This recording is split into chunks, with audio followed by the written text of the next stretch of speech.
말씀드린 대로 출애굽기는 40장까지 있는데요. 오늘 40장을 살펴보려고 합니다. 그럼 끝이잖아요. 그죠? 근데 앞으로 두 번에 걸쳐서 몇 가지 중요한 내용을 좀 더 살펴보도록 하겠습니다. 그리고 양해 말씀드린 건 요즘 감기가 걸려서 목소리가 좀 변형이 됐죠? 그죠? 죄송합니다. 관리를 잘 못해서 양해 부탁드립니다. 출애굽기 40장 1절부터 보겠습니다. 주께서 모세에게 말씀하여 이르시되 너는 첫째 날에 회중의 장막 곧 성막을 세우고 여기서 곧 그러면 앞뒤 문맥이 같은 거다 이런 거예요. 3절에 그 안에 증언궤를 둔 뒤 휘장으로 그 궤를 가릴지니라. 또 너는 상을 들어놓고 그 위에 가지런히 놓을 것들을 가지런히 놓은 뒤 등잔대를 그려놓고 그것의 등잔대에 불을 펼치니라. 또 너는 금으로 된 분향 제단을 증언궤 앞에 놓고 성막에 문의 현수막을 달며 언제 헌물 제단을 회중의 장막 곧 성막 문 앞에 놓을지니라. 또 너는 물두멍을 회중의 장막과 제단 사이에 놓고 그 안에 물을 담은 뒤 돌아가며 뜰을 세우고 뜰 문에 현수막을 달지니라. 또 너는 기름 부음에 쓸 기름을 가져다가 성막과 그 안에 있는 모든 것에 발라 성막과 그것의 모든 기구를 거룩하게 할지니 그러면 그것이 거룩하게 됩니다. 우리는 이 말씀을 통해서도 하나님께서 일하시는 방법을 볼 수 있습니다. 하나님께서는 안에서부터 밖으로, 그러니까 안에서 시작해서 밖으로 나가는 방향으로 일을 하십니다. 그래서 우리의 내면은 외면보다 훨씬 더 중요한 겁니다. 종교는 외형을 바꾸면 내형도 바뀐다. 이렇게 말을 하지만, 그렇죠? 하나님께서는 내면을 변화시켜서 외형을 자연스럽게 변화되는 것을 그렇게 영향을 주도록 일을 하십니다. 어떤 사람을 밖에서부터 변화시키는 것은 그리 어렵지 않습니다. 예를 들어서 영구가 똑바로 앉아 이럴 수 있잖아요. 그죠? 그럴 수 있잖아요. 그러면 바깥에서 딱 말해주니까 이렇게 할 수 있어요. 그죠? 이게 율법이에요. 이런 게. 그런데 은국이 마음 안에 하나님의 말씀에 대한 존귀함, 존중, 그분을 사랑함을 다 담아놓고 있으면 그런 말을 하라 말아 안 해도 자연적으로 그런 자세가 된다는 거죠. 이게 이제 존경하고 하나님이 말씀하시는 게 다른 거죠. 마음이 하나님 앞에서 올바르다면 모든 것이 바르게 됩니다. 내면이 순수하고 깨끗하고 바르다면 겉모습도 그에 따라서 깨끗해지는 겁니다. 시간이 많이 걸릴 수는 있지만 내면이 바른데 외형이 그것을 따라오지 않는 경우는 없습니다. 오래 걸릴 수는 있죠. 10년, 20년 그럴 수 있죠. 그래서 주님께서 항상 안에서부터 일을 하시는 겁니다. 영어의 어수는 어떻게 해요? 속 안에서부터 바깥으로 나가는 어수예요. 영어의 어수는. 근데 우리는 한글은 어떻게 해요?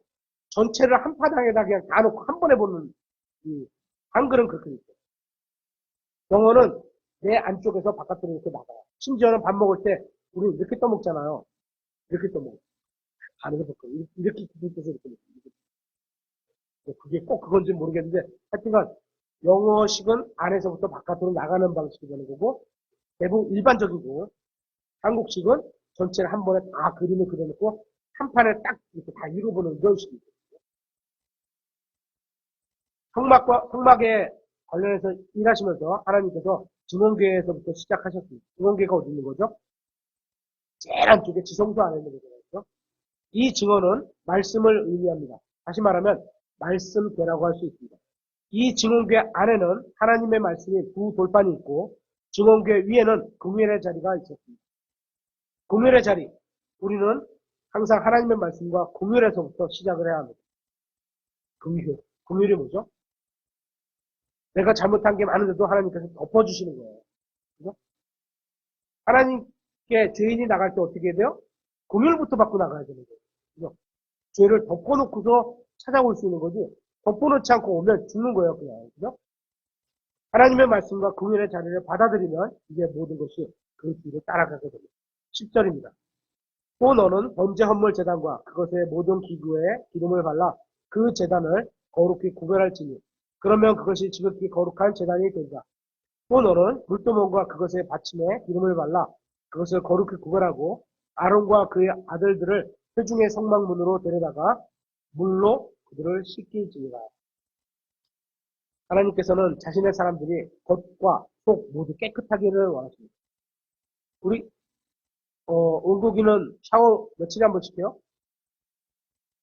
샤워 얼마나 한 번씩 해요? 하루에 한 번씩 해요? 그죠? 그렇게 하잖아요. 그죠? 맞아요. 저도 그래요. 근데 속은 성경은 얼마나 한 번씩 읽어요? 어이구 맞아요. 그것도 하루에 한 번씩은 꼬박꼬박 해야지. 그죠? 그래서 속부터 깨끗하고 겉이 깨끗해야지. 겉만 그냥 매일 샤워하고 바짝바짝하고 속은 이런 걸로 가득 차 있으면 사람들은 이쁘게 볼지 모르지만 하나님 볼 때는 속이 더럽기 때문에 겉도 더럽게 보이는 거죠. 우리가 몸에 묻은 더러운 것을 씻어내듯이 마음에 묻은 더러운 것도 씻어내야 합니다. 우리 하나님 앞에서 하나님의 말씀으로 말씀의 물이라고 하잖아. 이 말씀으로 깨끗이 씻어야 하는 겁니다. 13절입니다. 출애굽기 40장 13절. 또 너는 아론에게 거룩한 의복도를 입힌 뒤 그에게 기름을 붓고 그를 거룩히 구별하여 그가 제사장 직무로 나를 섬기게 할지니라. 또 너는 그의 아들들을 데려다가 그들에게 속옷을 입히고 그들의 아버지에게 기름을 부은 것 같이 그들에게도 기름을 부어 그들이 제사장 직무로 나를 섬기게 할지니라. 그들에게 기름을 부은 것이 그들의 대대로 반드시 영존하는 제사장직의 표가 되리라. 기름을 부은 것. 하나님의 일꾼을 나타내는 거죠. 아론과 그의 아들들은 많은 실패를 했습니다. 하지만 하나님께서는 그들이 주님을 섬길 수 있는 기회를 다시 한번 허락해 주셨습니다. 우리는 신실하지 못해서 때로는 많은 실패를 할 수 있습니다. 또 우리와 함께 하시는 하나님은 그렇다 할지라도 그분은 신실하셔서 실패하지 않으십니다. 이것이 바로 우리가 확신해가지고 주님과 주님의 말씀을 붙들고 살아야 하는 이유인 겁니다. 하나님께서는 사람들에게 기회를 주십니다. 하나님께서는 사람들이 강제로 믿게 하시지 않으십니다. 사람의 입장에서는 구원이 꼭 필요한 거지만, 그죠? 아무리 좋은 거라고 할지라도 강제로 구원받게 하시지는 않으십니다. 우리는 다른 사람의 구원을 위해서 기도하는데 하나님께서는 사람이 강제로 구원받게 하시지는 않으십니다. 그러면 왜 기도를 할까요? 하나님께서 강제로 구원받게 하시지 않는데 우리가 왜 하나님 저 사람 구원해 주세요 이런 기도를 할까요? 한번 생각해 보세요. 우리가 무엇을 위해서 기도하는지는 이겁니다. 하나님께서 다른 사람에게 구원받을 기회를 한 번 더 주십시오. 그 사람에게 구원받을 기회를 더 주십시오. 또 주십시오. 또 주십시오. 이래서 계속 기도하는 겁니다. 그 기회를 놓쳐버린 사람이 있다면 또 다시 간구해서 주님이 한 번 더 기회를 주시도록 우리가 기도를 하는 겁니다. 물론 하나님께서는 그렇다고 무한히 기회를 주시지는 않습니다. 그렇죠? 죽을 때까지 끝까지 주지는 않는 거예요. 그렇죠? 그래서 정말로 이것이 마음에 이제 그런 게 온단 말이에요. 아, 이게 정말로 하나님께서 계신가 보다. 내 양심이 두근두근하네. 이런 것이 오게 되면 그 기회를 놓치면 안 됩니다. 아, 하나님, 제가 죄인입니다. 그죠? 이 인정부터 시작해야 돼요. 다만 우리처럼 믿는 사람의 입장에서는 아직 안 믿은 사람들을 위해서 하나님께서 사람에게 구원받을 수 있는 기회를 달라고 계속 강구하고 있는 겁니다. 아론이 맡은 대제사장의 직무는 그 자체로 예수 그리스도의 모형입니다. 우리는 예수 그리스도 안에서 완벽한 대제사장을 볼 수 있습니다. 예수님이니까. 예수님은 모든 선한 것에 예가 되시는 분입니다. 그래서 예수님은 나의 모든 것 이런 표현을 하잖아요. 그 모든 것이라는 것 모든 선한 것에서 모든 선한 것에 예가 되시는 겁니다. 그래서 자신에 관한 모든 예언을 완벽하게 이루실 뿐만 아니라 주님께서는 우리를 제사장으로 삼아주셨습니다. 이것도 확인해 보겠습니다. 요한계시록 1장 6절입니다.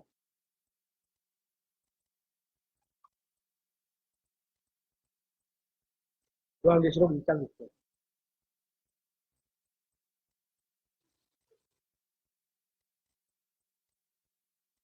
하나님 곧 자신의 아버지를 위해 우리를 왕과 제사장으로 삼으신 분께 즉 그분께 영광과 통치가 영원 무궁토록 있기를 원하노라. 아멘. 우리를 뭘로 삼으셨다고요? 왕과 제사장. 그렇죠? 구원받은 모든 사람은 주님 앞에서 거룩한 제사장이 되었습니다. 확인해 보겠습니다. 베드로전서 2장 5절. 구약에서는 아론이라는 혈통에 따라서 제사장이 됐지만 신약에서는 예수님을 믿어서 하나님의 피를 통해서, 그죠? 하나님의 피를 통해서 제사장이 되는 거죠.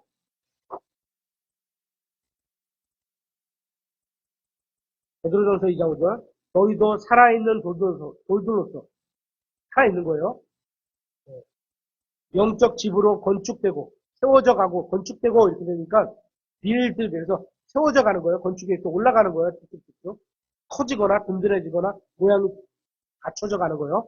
예수 그리스도로 말미암아 하나님께서 받으실 만한 영적 희생물을 드리는 거룩한 제사장이 되었다. 우리는 양을 잡아서 드리는 제사장이 아니에요. 그죠? 영적 희생물을 드리는 거예요. 감사, 찬양, 희생 이런 것을 드리는 거룩한 제사장이 되었다. 이렇게 말씀하시는 거죠. 하나님께서 우리에게 하신 모든 약속은 언젠가 말씀하신 그대로 이루어질 겁니다. 하나님의 말씀대로 살면 또 하나님 말씀대로 행하면 훌륭한 성도들이 있고 또 믿고 구원받긴 했지만 그렇지 않게 사는 성도들도 있습니다. 하나님의 은혜와 긍휼로 주님께서는 교회와 약속하신 모든 것을 이루시고 구원받은 모든 사람을 붙들어 주십니다. 훌륭한 성도건, 훌륭하지 않은 성도건 상관없이 하나님께서 구원받은 모든 사람들을 붙들어 주실 겁니다. 그래서 우리가 예수님을 믿은 후에 믿음이 약해져서 세상으로 흘러갔다고 하더라도 다시 돌아오면 되는 거예요. 그죠? 탕자의 아버지가 되신 집으로 오는 것처럼 탕자가 아버지를 향해서 오면 되는 거예요. 출애굽기 40장 16절입니다. 이같이 모세가 행하되 곧 주께서 자기에게 명령하신 모든 것에 따라 그대로 행하였더라. 주님의 말씀대로 행할 때 모든 일이 제대로 이루어집니다. 주님께서는 항상 말씀을 받아들이고 그대로 행하는 사람들 가운데서 일하십니다. 그래서 우리 교회도 성경에 있는 그대로 믿고 그대로 행하자 이런 거죠. 주님의 말씀대로 행하지 않으면 겉으로 보기에는 제대로 되어가는 것처럼 보일지는 모르지만 그건 제대로 되는 것이 아닙니다. 출애굽기 40장 17절입니다. 둘째 해 첫째 달 곧 그 달 첫째 날에 성막이 세워지니라. 여기서 말하는 둘째 해는 이집트에서 탈출한 둘째 해를 의미합니다. 민수기 9장 3절에 의하면 첫째 달 14일에 이스라엘 백성은 6월절을 지켰습니다. 첫째 달 14일이죠. 민수기 1장 2절에 의하면 이스라엘 백성은 둘째 달 첫째 날에 백성의 수를 계수하는 걸 볼 수 있습니다. 그리고 민수기 10장 11절에는 이렇게 말하고 있습니다. 둘째 해 둘째 달 21회 구름이 증언의 성막에서 떠올랐으며 이렇게 되어 있어요. 출애굽기 40장부터 그러니까 출애굽기 40장부터 민수기 10장까지는 50일 동안 일어난 일이라는 겁니다.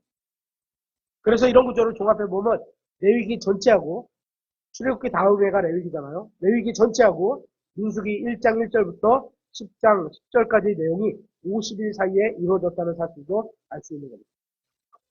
출애굽기 40장 18절입니다.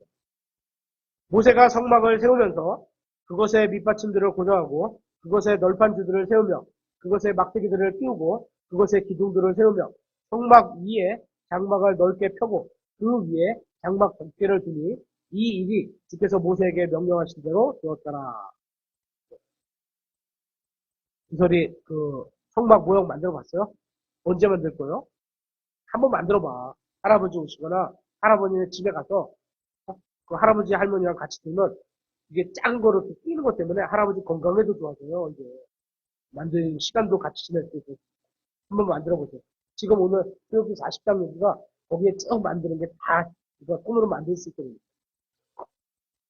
성막들에 있는 기물들은 주로 놋과 은을 사용해서 만들었습니다. 하지만 성소에 있는 기물들은 주로 은과 금을 사용해서 만들었습니다. 그리고 가장 거룩한 곳인 지성소에 있는 기물들은 오직 금만을 사용했습니다. 그 안에가 제일 좋고 그 다음에 은금이고 그 다음에 조금 더 떨어지는 철이 사용되는 거죠. 이런 거죠. 성막들에는 자연광이 빛을 비추고 있습니다. 태양광이. 그렇죠? 성소에는 금잔불이 빛을 비춰줍니다. 그리고 지성소에는 하나님의 영광이 빛을 비춥니다. 안으로 들어갈수록 점점 더 좋은 걸로 나오는 거예요. 성막들에는 보통 사람들이 들어옵니다. 성소에는 아론의 아들들인 제사장들이 들어왔습니다. 그리고 지성소에는 오직 대제사장만 들어갈 수 있었습니다. 이러한 모든 것은 하나님께서 설계하신 겁니다. 그러니까 안에가 진짜 좋은 거고 바깥으로 가면 갈수록 안에서부터 바깥으로 나오면서 일하시는 거죠. 출애굽기 40장 20절입니다. 또 그가 증언을 취해 그 궤 속에 넣고 막대들을 궤에 끼우며 우물의 자리를 그 위에 두고 그 궤를 성막에 돌려놓은 뒤 가리는 휘장을 쳐서 그 증언궤를 가리고 이 일이 주께서 모세에게 명령하신 대로 되었더라. 여기서 말하는 증언은 하나님의 말씀을 의미합니다. 모세는 하나님께서 직접 말씀을 받았습니다. 여기서 말씀하시는 휘장은 출애굽기 26장 33절에서 35절에 나온 설명과 내용이 똑같습니다. 나중에 한번 찾아보세요. 출애굽기 40장의 주제는 한마디로 말하면 이겁니다. 주께서 모세에게 명령하신 대로 되었더라. 이겁니다. 이 말씀은 40장의 19절, 21절, 23절, 25절, 27절, 29절, 32절에 계속 반복되고 있습니다. 무슨 말씀이라고요? 주께서 모세에게 명령하신 대로 되었다. 입니다. 모세의 인생에서 나타나는 믿음의 방식이 여기에 고스란히 적혀 있다고 생각합니다. 모세는 주님께 온전히 순종하려 했고 이것이 바로 그가 위대한 하나님의 사람이라고 불린 이유라고도 볼 수 있습니다. 출애굽기 40장 22절입니다. 또 그가 회중의 장막 안에 상을 놓되 성막의 북쪽으로 휘장 밖에 놓고 주 앞에서 그 상 위에 빵을 가지런히 놓으니 이 일이 주께서 모세에게 명령하신 대로 되었더라. 또 그가 주의 장막 안에 등잔대를 놓되 성막의 남쪽에 놓아 상을 마주보게 하고 주 앞에서 등잔대를 불을 켜니 이 일이 주께서 모세에게 명령하신 대로 되었더라. 또 그가 금 제단을 회중의 장막 안에 휘장 앞에 두고 그 위에 향기로운 향을 피우니 이 일이 주께서 모세에게 명령하신 대로 되었더라. 또 그가 성막 문에 현수막을 달며 회중의 장막 곧 성막 문 옆에 번제 헌물 제단을 두고 그 위에 번제 헌물과 음식 헌물을 드리니 이 일이 주께서 모세에게 명령하신 대로 되었더라. 또 그가 물두멍을 회중의 장막과 제단 사이에 놓고 거기에 씻을 물을 담으매 모세와 아론과 그의 아들들이 거기서 자기들의 손을 씻되 그들이 회중의 장막에 들어갈 때와 제단에 가까이 갈 때 씻으니 이 일이 주께서 모세에게 명령하신 대로 되었더라. 똑같은 말이 계속 반복되고 있죠. 주께서 명령하신 대로 되었더라. 저는 이 부분을 볼 때마다 저의 인생을 돌아보게 됩니다. 여러분도 여러분의 인생을 한번 돌아보세요. 성경에 모세에 관해서 기록된 것처럼 어떻게? 주께서 모세에게 명령하신 대로 되었더라. 이렇게 기록한 것처럼 누군가의 인생이 아니면 누군가가 저와 여러분의 인생에 대해서 기록한다면 이렇게 기록할 수 있어요. 이렇게 기록할 수가 있어요. 어떤 표현이 여러분과 저에게 가장 어울리는 표현일까요? 생각해봐요. 우리 누군가가 우리를 딱 보고 야, 저 사람은 주께서 그에게 명령하신 대로 행하였더라, 믿었더라 이런 표현이 돼야 되겠죠. 모세에 대해 기록된 것처럼 주께서 명령하신 대로 되었다는 이 표현이 저는 저희 인생에 대한 기록에서도 반복될 수 있었으면 좋겠습니다. 여러분도 마찬가지죠. 우리는 가정생활과 교회생활과 직장생활과 일상생활과 취미생활에 관해서 주께서 모세에게 명령하신 대로 되었더라 는 말이 기록될 수 있도록 살아가야 합니다. 만약에 우리의 인생에 관해서 기록된 책이 있다면 가장 많이 나오는 표현이 이런 표현이 되어야 하는 겁니다. 만약 하나님께서 우리의 인생에 관해서 기록해 주신다면 어떤 표현을 가장 많이 쓰고 계실까요? 저는 저와 여러분이 주께서 우리에게 명령하신 대로 행하였더라 이런 표현이 우리에게도 기록되어 있으면 좋겠습니다. 그렇게 사시길 바라겠습니다. 33절에 또 그가 성막과 제단 주위에 돌아가며 뜰을 세우고 뜰 문에 현수막을 달았으며 이렇게 모세가 일을 끝마쳤다. 여기에 나온 이렇게 모세가 일을 끝마쳤다라는 표현은 앞에서 반복했던 주께서 모세에게 명령하신 것과 같았더라. 명령하신 대로 되었더라. 그 말씀과 정확히 똑같은 의미입니다. 모세는 주님께서 말씀하신 것과 똑같이 일했고 결국 그대로 끝마쳤습니다. 모세는 주님께서 명령하신 대로 완벽하게 이 일을 마쳤습니다. 34절입니다. 그 뒤에 구름이 회중의 장막을 덮었고 주의 영광이 성막에 가득 찼으므로. 모세가 주님의 말씀에 따라 주님께서 명령하신 대로 일하자 주님의 영광이 회중의 성막을 덮었습니다. 우리가 주님의 말씀대로 행해야 주님의 영광이 우리에게도 임하게 될 겁니다. 성막의 재료가 뛰어났기 때문에 하나님의 영광이 임한 게 아닙니다. 성막의 재료가 금이 써졌잖아요. 금 때문에 온 게 아닙니다. 성막 자체가 웅장해서 하나님의 영광이 임한 것도 아닙니다. 어찌 보면 초라한 텐트예요. 그죠? 장인들이 안에 들어가는 기물을 아름답게 만들어서 골동품 같은 것 때문에 그래서 하나님의 영광이 임한 것도 아니었습니다. 하나님의 영광이 성막에 충만했던 이유는 하나님의 백성이 주님의 말씀대로 전적으로 순종했기 때문입니다. 주님께서는 자신의 말씀에 순종하는 사람과 교제를 나누기를 원하십니다. 그렇겠죠. 아버지가 만약에 저 딸들 있잖아요. 딸들이 아빠하고 교제를 하기 원하는데 아빠가 원하는 건 뭐야? 딸들이 말을 잘 듣는 그런 딸들하고 교제하기를 원하지. 말도 안 듣는데 자기가 원할 때만 오는 딸하고 교제하기 원하기 하겠어? 하나님은 그래도 받아주시지만 사람은 안 그래요. 그죠? 그러니까 우리가 아빠나 엄마하고 트러블이 있다. 내가 기분 나쁘게 있다 그러면 먼저 내가 아버지 엄마한테 어떻게 순종을 해야 되는 거예요. 말을 따라줘야 되는 거예요. 사람들이 자원하는 마음으로 주님의 말씀에 순종하고 주님께서 명령하시는 말을 끝마치게 되면 주님께서 대단히 기뻐하시면서 자신의 영광을 충만하게 채워주시는 걸 볼 수 있습니다. 하나님께서는 성막에 거하시며 그곳에서 이스라엘 백성들과 만나셨습니다. 성경에 의하면 성막 외에 하나님께서 이스라엘 백성들을 만난 장소가 있습니다. 뭐죠? 솔로몬의 성전. 거기서도 하나님께서 명령하신 대로 만들어서 거기에도 하나님의 영광이 임하는 걸 볼 수 있습니다. 한번 찾아볼까요? 열왕기상 8장입니다. 열왕기상 8장 10절.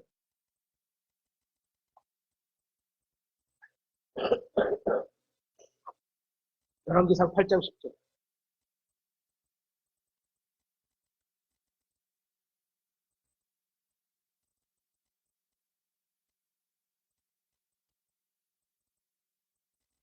하나님의 말씀대로 딱 만들어졌고 거기에 하나님의 방식대로 딱 섬기니까 하나님께서 영광이 임해 오셨잖아요. 그래서 똑같이 여기도 10절, 열왕기상 8장 10절. 제사장들이 성소에 나올 때, 성소는 건축물이에요, 지금. 여기는. 열왕기상에는 그 텐트가 아니고 여기 돌로 만든 건축물이에요.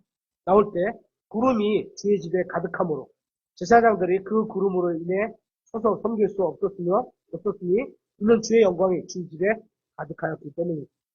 솔로몬의 성전도 하나님의 말씀대로 똑같이 젖었거든요. 순종해서 똑같이 임하게 되는 걸 볼 수 있습니다. 또 있습니다. 하나님의 영광이 임하는 곳, 이 땅에 임하는 곳이 또 하나 있습니다. 그것은 바로 구원받은 사람들인 교회입니다. 여기서 말하는 교회는 지역교회, 우리같이 인천말씀 침례교회 이런 게 아니고 또 건물, 우리 예배당 이 건물 이것도 우리가 보통 교회라고 하잖아요. 그죠? 교회 갈게 그러면 교회 건물을 말하는 거잖아요. 그죠? 그런 교회도 아니고 우리 이렇게 모여있는 우리 집합체 그런 사람들이지만 이 안에는 아직 구원받지 않은 사람들 있잖아요. 그죠? 그건 지역교회라고 하시고 구원받은 사람들로만 이루어진 하나님의 모습의 진짜 교회.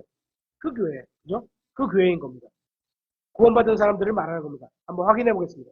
거기에도 하나님께서 거하시는 곳이고 찾아보겠습니다. 고린도전서 6장 19절.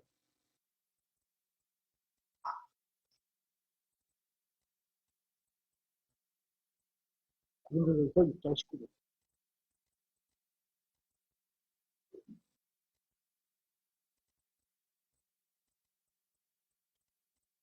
무슨 말이냐? 너희 몸이 너희 안에 계시는 성령님의 전인 줄 너희가 알지 못하느냐? 이 전 이렇게 되어 있잖아요. 그죠? 성전이라는 뜻이에요. 구약으로 말하면 성전이에요. 성전이 어디라고요? 우리 몸이 우리가 예수님을 믿을 때 예수님께서 우리 안에 들어오실 때 그분의 영으로 들어오시는 거예요. 그리스도의 영. 성령님이 오시는 거거든요. 성령님이 와 계시면서 이게 뭐야? 성전이 된 거죠. 성령이 오셔서 성전이 된 거예요. 우리 몸이. 그죠? 이게 지금 이 땅에 있는 하나님의 전이 여기 있는 거죠. 너희가 그분을 하나님에게서 받았고, 성령님이죠. 또 너희는 너희 자신의 것이 아니니 주님께서 값을 치르고 너희를 사셨느니라. 그러므로 하나님의 것인 너희의 몸과 너희 영으로 하나님께 영광을 돌리라. 여기도 하나님의 영광이 못한다. 어떻게 해요? 우리가 마음에 하나님의 말씀, 주께서 모세에게 명령하신 대로 행했더라. 이것처럼 우리도 하나님의 말씀을 나에게 말씀하신 대로 행했더라 하는 그 몸을 가지고 그런 믿음의 행위를 하게 되면 어떻게 하나님께 영광을 돌려드리는 거죠. 우리를 통해서 영광이 나타나는 게 그렇게 나타나는 거예요. 빛이 번쩍번쩍번쩍 나타나는 게 아니고 그런 거죠. 주님을 믿는 자들은 주님께서 말씀하신 대로 행했습니다. 그러자 주님의 영광이 그들에게 충만히 임하게 됩니다. 우리의 생활 가운데 성령님으로 충만하기 위한 조건이 뭔지 아세요? 그 내용 어렵지 않습니다. 사람들이 하나님께서 말씀하신 대로 행할 때 앞에도 똑같았잖아요. 구약의 성막도 그 다음에 솔로몬의 성전도 또 신약의 우리의 몸인 우리의 몸인 성령님의 전도 다 똑같이 주님의 영광이 충만하게 임할 때는 하나님께서 말씀하신 대로 그대로 행할 때 믿었더라 이러게 되는 거예요. 주님의 말씀대로 행하고 말씀대로 말하고 말씀대로 살면 성령님으로 충만하게 됩니다. 구원은 예수님의 십자가 대속을 통해서 값없이 받지만 그렇죠? 그냥 마음으로 믿으면 받는 거예요. 그건. 아무것도 안 해도 돼요. 그죠? 마음으로만 믿으면 되는 거예요. 그래서 어디야? 응? 중환자실에서 1분 있으면 죽는 사람에게도 복음을 전해서 손을 잡고 복음을 전하면서 예수님 믿으시겠습니까? 그 다음에 꽉 손잡으면 진심으로 그게 딱 진심으로 믿고 손 딱 잡으면 그 사람 죽기 만약에 1초 전에 구원받은 거예요. 우리는 그걸 단정할 수는 없지만 그죠? 분명히 죽기 전에 구원받으면 되는 거거든요. 왜냐하면 죽기 전에도 이게 그 인지 기능이 끝까지 살아있다고 그래요. 이게 좋지는 않지만 남이 바깥에서 말하는 거 듣고 판단할 정도가 있다는 거예요. 그래서 중환자실이 아니죠. 그 인종에 가까운 사람, 하루 남았으면 이틀 남았으면 그 사람들한테 딱 잡고 기도하면서 마지막 하나님께서 저를 초청하십니다. 복음을 전할 수 있는 거예요. 근데 그 사람이 잡은 사람은 느낄 수 있거든요. 살짝 꽉 잡을 거예요. 믿으시겠습니까? 딱 믿은 거예요. 그죠? 그때 거짓말할 일은 없잖아요. 그때도 거짓말할 수 있겠지만 하여튼간 그렇죠? 그래서 구원은 우리가 십자가 대속을 믿으면 그만이지만 성령님으로 충만한 삶을 살기 위해서는 어떻게 해요? 말씀에 순종해서 살아야 되는 믿음의 행위가 따라야 되는 거예요. 그렇죠? 그 차이가 나는 거죠. 사람들이 자원해서 하나님의 말씀에 온전히 순종했을 때 하나님의 영광이 충만하게 임하는 것처럼 믿는 사람들이 자원해서 하나님의 말씀에 온전히 순종하면 성령님으로 충만하게 됩니다. 그래서 보통 우리 성령 충만하면 어디 교회가 막 날뛰어서 성령 충만 이러잖아요? 못 보셨죠, 아직? 그러잖아요? 그건 성령 충만이 아니에요. 성령님은 절제가 있으시고, 이게 뭐죠? 신사 같은 분이에요. 무당같이 날뛰는 분이 아니에요. 그렇죠? 행태만 봐도, 저 하나님의 역사하시는 게 아니라는 걸 올 줄 알 수 있어요. 성령님의 충만하려면 어떻게 해요? 말씀으로 우리 마음에 가득 찾고 우리가 많이 믿으면 우리 안에서 성령님이 가득 일하시는 거예요. 그게 성령 충만이에요. 여러분도 성령님으로 충만하고 싶은가요? 그러면 여러분의 마음대로 행하지 말고 하나님의 말씀대로 믿고 행하시기 바랍니다. 여러분이 정한 규칙대로 행하지 말고 하나님께서 하신 말씀대로 행하면 됩니다. 하나님의 영광은 하나님의 말씀에 온전히 순종하는 곳에서만 임하게 되는 것을 볼 수 있습니다. 성령님으로 충만하게 되는 것도 똑같은 경우입니다. 출애굽기 40장 35절. 모세가 회중의 장막에 들어갈 수 없었으니 이는 구름이 그 위에 머물렀고 주의 영광이 성막에 가득 찼기 때문이더라. 하나님의 영광이 문자 그대로 회중의 장막에 임했습니다. 하나님의 영광이 실질적으로 충만히 임한 것처럼 성령님으로 충만하게 되는 것도 실제적인 일입니다. 보면 알아요. 진짜 관심을 갖고 이렇게 보면 진짜 저 사람 끙끙대면서도 예수님 믿으려고 굉장히 보여요. 보이는 사람들이 있어요. 우리가 뭐 영적으로 뿅뿅뿅해서 보이는 게 아니고 사람의 살아가는 모습과 그가 말하는 행동과 이런 것 꾸준히 지켜보면 저 사람은 진짜 달라. 힘든 가운데서 예수님을 버리지 않고 사는, 하나님의 말씀을 믿으며 살라고 굉장히 애를 쓰는 거야. 이런 사람들이 있어요, 정말로. 간혹, 가지거든.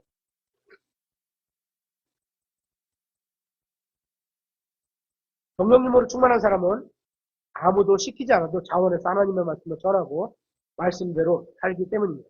그렇기 때문에 성령님으로 충만한 사람에게는 누구도 말씀대로 살라고 강요할 필요가 없습니다. 스스로 자기가 말씀을 살아가는 주님의 말씀을 따라가서 사모하고 사는데 말씀대로 살면 성령님으로 충만해지고 그렇게 성령님으로 충만한 사람은 더욱 말씀대로 살아가게 될 겁니다. 그래서 성경을 가진 자가 더 많이 가지게 된다. 이런 말씀 있잖아요. 그죠? 36절, 또 37절입니다. 구름이 성막 위에서 떠오를 때 이스라엘 자손이 자기들의 모든 여정에서 앞으로 나갔으나 구름이 떠오르지 않을 때는 구름이 떠오르는 날까지 그들이 이동하지 아니하였으니.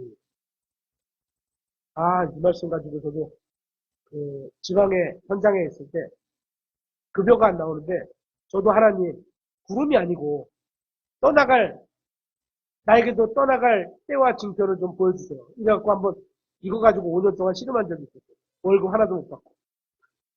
다른 사람은 다 나가니까 바보 같았죠. 그때 같아요.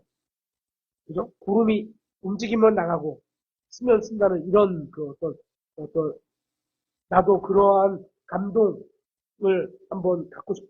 그렇다고 내 머리 위에 구름이 온다 이런 생각은 아니었지만 떠나라는 어떤 말씀이 오거나 이럴 때까지 있었던 거예요. 하나님께서는 구름 기둥으로 이스라엘 백성을 인도하셨습니다. 구름이 이동하면 백성도 이동하고 구름이 멈춰서면 백성도 멈춰섰습니다. 이게 훈련이에요. 가라, 서라, 그렇죠? 가라, 서라 이렇게. 근데 언제 가라, 언제 서라 이렇게 없어. 그냥 하나님께서 가시면 가는 거야. 그래서 어느 장소는 막 몇 년 있을 수 있고 어느 장소는 며칠 있을 수 있고 다 침을 풀러서 딱 이제 밥을 해먹을 만했는데 출발 그럴 수도 있어요. 그죠? 그래서 추돌 걸지 않고 하나님이 움직이시면 가라. 마지막 절 38절입니다. 다 같이 찾아볼게요. 출애굽기 40장 38절.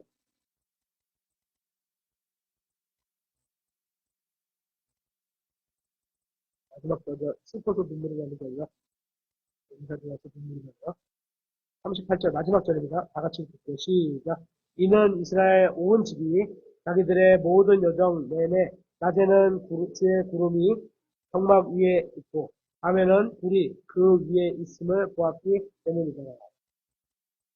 이스라엘은 보여주는 신앙이기 때문에 이렇게 보여주셨어야 돼요. 저희는 복음 있는 건 믿음이 아니라는 거죠. 출애굽기 19장과 24장에 의하면 하나님의 영광이 산에 임하면 산이 불타는 것을 볼 수 있습니다. 하지만 실제로 불은 안 났죠. 그렇죠? 마찬가지로 이스라엘 백성을 밤에 인도했던 불기둥도 성막 위에 있었지만 성막 재료인 나무나 가죽을 태우지는 않았습니다. 이것은 주님께서 기적적인 방법으로 이스라엘 백성을 인도하시고 보호해 주심을 보여주고 있는 겁니다. 이 말씀에 보면 중간에 모든 여정 내내 이렇게 써 있습니다. 모든 여정 내내. 모든 여정 내내. 김동관 선생님의 모든 여정 내내 주님이 동행했다. 그런 의미예요. 모든 여정 내내. 이 표현은 우리에게 큰 위로를 주는 말씀입니다. 주님께서 자신의 백성과 항상 동행하셨음을 볼 수 있습니다. 이렇게 출애굽기는 긍정적으로 끝나지만 민수기와 신명기에는 이스라엘 백성은 다시 죄에 빠지게 됩니다. 구름기둥과 불기둥 밑에서 죄를 짓는다는 것. 하나님의 임재 앞에서 죄를 짓는다는 것. 그죠? 신명기하고 민수기는 아직 여호수아의 땅에 들어가지 못했어요. 약속의 땅에. 그죠? 그럼 구름기둥과 불기둥이 계속 따라가고 있는데 근데 백성들이 거기다 불평하고 보이는 앞에서 하나님을 대적해놓고 어떻게 보면 정말 괘씸한 일, 괘씸한 일. 다행이라고 누구죠? 이 이스라엘 이 광야에 있는 백성들은 진짜 하나님께 감사해야 돼요. 내가 하나님이었으면 저거 작살냈을 거예요. 그죠? 엄청났을 거예요. 이런 걸 어떻게 내 백성이라고 에휴 이랬을 거야. 근데 우리 하나님은 안 그러신 분이에요. 다행이죠. 정말 괘씸했을 겁니다. 그런 걸 봤을 때는 우리도 그럴 수 있다는 거예요. 하나님을 내 안에 모시고 사는데 우리가 죄 가운데 있어. 야, 이거 정말 괘씸하고 그러면서도 내 안에 계신데도 인식도 안 하고 살아. 와, 이거 이상한 일이네. 하나님께서 함께 계시는데 하나님의 영광이 임해 있는데도 왜 이러짓는다 이들만의 얘기는 아니야. 우리도 그럴 수 있어요. 창세기의 끝절이 50장 25절에는 요셉이 110세 죽음으로 끝을 맺습니다. 이렇게 창세기는 이집트에서 관에 들어간다라는 말로 끝을 맺는데 그 다음 책인 출애굽기는 이스라엘 백성이 자신들의 아기들이 죽이려고 하는 파라오가 아이들을 죽이라고 했잖아요. 자기들의 가족과 친구들이 섬기는 것으로 시작을 합니다. 그런 악한 파라오를 가족들이 섬기는 것으로 시작한 거예요. 그렇게 시작했던 출애굽기가 이제 하나님의 영광이 이스라엘 백성과 밤낮으로 함께하는 것으로 끝을 맺습니다. 사실 그들은 그럴 만한 자격이 있지 않은 백성들입니다. 그들의 공로로 얻은 결과가 아닙니다. 이런 모두 하나님의 권능과 은혜와 사랑으로 이루어진 겁니다. 하나님께서는 그들을 노예 상태에서 자유로운 상태로 만들어줬습니다. 여러분은 구원받으셨습니까? 여러분이 진정으로 구원받았다면 여러분은 구원을 스스로 얻은 것이 아님을 잘 알고 있을 겁니다. 우리 중 누구도 구원받을 자격이 있는 사람은 없습니다. 우리는 구원받을 자격도 없고 그럴 만한 가치도 없는 존재입니다. 하지만 하나님께서는 자신의 선함과 은혜로 우리를 어둠에서 건져주셨을 뿐만 아니라 놀라운 빛 가운데로 인도해 주셨습니다. 우리를 마귀의 노예 상태에서 해방시켜 주셨을 뿐만 아니라 영원히 주님과 함께 하면서 주님의 백성과 아들이 되게 해주셨습니다. 이런 사실만으로도 주님께서는 모든 영광을 받기에 합당하신 분이라고 저는 생각합니다. 주님과 같은 구원자는 없습니다. 출애굽기의 주인공은 예수 그리스도이시고 그분은 하나님이십니다. 출애굽기는 하나님과 같은 구원자가 그 어느 곳에도 없음을 너무나도 잘 보여주는 책입니다. 오늘은 여기까지 하겠습니다.